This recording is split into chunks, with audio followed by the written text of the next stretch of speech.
Hi Catherine, so this is just a short video which is going to cover WooCommerce. So this is the way that we're going to sell products on your website.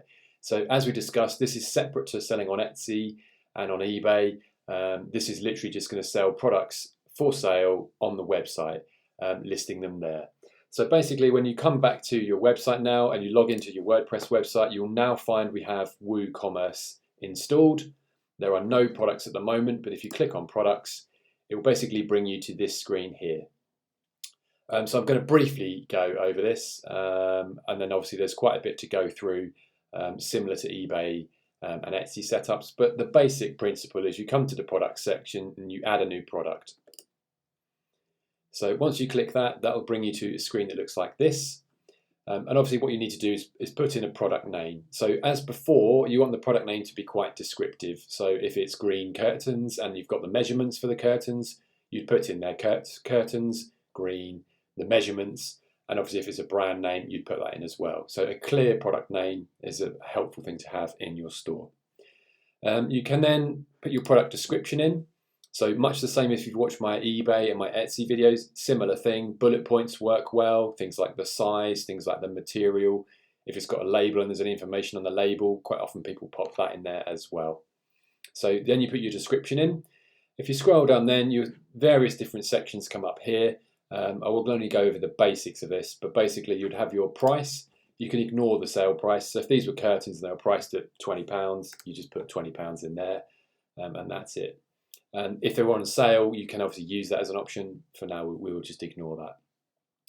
Over on the right-hand side, there's some generic categories I've created, but these can be changed and added to. So you can click Add New Category if it was something different to here. So if it was curtains and we didn't have curtains, you can add New Category and then just put a tick in the one that's relevant. So for this, if it was a cushion, put a tick in there and it'll add it to the category of cushions on the website. So the inventory is next. So if you've got any particular reference number, unique reference number you want to use, you can do that. You can obviously do the quantity. Like we said before, if you don't want to stock 10 of every item just to sell online. So if you only have a quantity of 1, you can basically put on there, I only have a quantity of 1.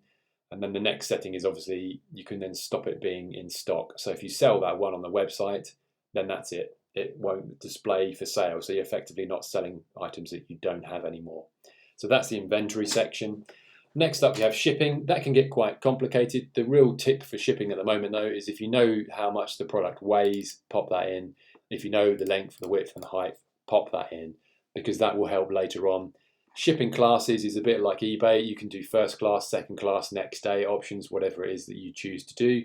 And we'll probably go over that separately. Now we'll just concentrate on getting a product online. So you can have a short description, which can basically be the long description. You can have a slightly shorter version if you wish.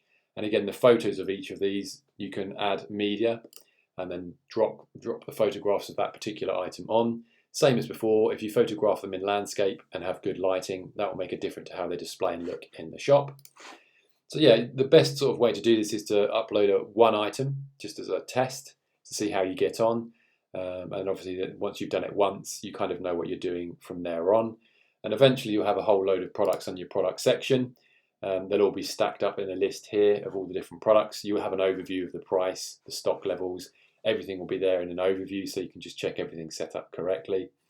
And then once you've done that, as you go back to WooCommerce and into settings, you'll see there's all sorts of things you can set up. So one thing you will need to do is connect PayPal. We'll go over that in a second. You will need to fill in all of these details so that it knows that you're legitimate, that you're putting in your address. It basically authenticates that as you're a real store. It's not sort of any sort of con or a scam. You put in your address details in just to verify that. Shipping is a section here where we just recently talked about. So you can have shipping options, shipping classes. So that's first class, second class. And you can add a shipping zone. So my recommendation is you add a shipping zone of the United Kingdom. And that way you don't have to worry about any overseas or anybody accidentally overseas ordering something that you don't want them to. To begin with, the best advice is always add a shipping zone, keep it UK. Then you can go into things like shipping options, and I can help you with this further. So it will calculate your shipping options based on the weight and the dimensions you put in, or you can set literally a shipping class. So you have a set rate of first class, you'd have to add a shipping class here, first class, and you could say every first class item costs, for example, £6. Then that way, when they're in the shop and they add it to the cart, the first class option is there and it's £6, and that's what happens. So you can do that as well. Again, we'll cover this in more detail. This is just a general overview. The final section is payments. You will need to do this before the actual shop can go live. So the WooCommerce payments, you install all of that. So the PayPal is the one to do where it says finish setup. You click finish setup, and it will go through and ask you for your PayPal login details, effectively to authenticate that you are who you say you are, and then to connect your PayPal up to the store. So you would enable the PayPal, activate PayPal. It will then ask for your PayPal username, your PayPal password. And then once you've done that, you'll then be able to accept payments. You'll notice at the moment it says PayPal is almost ready and connect account to get started. So either one of those buttons will help you connect your PayPal account. So yeah, effectively what this video is basically saying is we have WooCommerce installed. Obviously we have no products in there yet, but I've just shown you the basics of how to add one. Once you've added a product as a test, you will need to think about filling in this section in the settings, filling in all your address details so you can be authenticated, filling out what you want to do with shipping or asking for help to get that set up correctly, and of course making sure the payment side of things works, because at the moment if you put lots of products in and people can't pay for them, they'll just get lots of failed abandoned checkouts, which obviously is no good to them or you.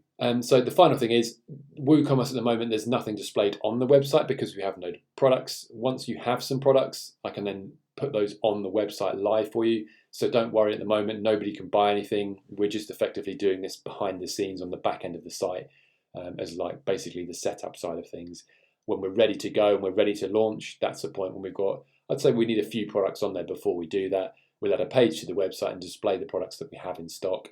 Before we do that, we'll do a dummy transaction where we basically go through buying a product to check it works and to check you receive the payment. So effectively you'd be paying yourself, but we do a full test before obviously anything goes live on the site. So yeah, I hope that helps. So WooCommerce is now installed, it's active, everything's there. You may need a bit of help with it, I understand. You might need to watch this video a couple of times, but hopefully that's a good starting point, and that should cover all of the videos we talked about. If you need anything else at the moment, just shout, and thanks for watching.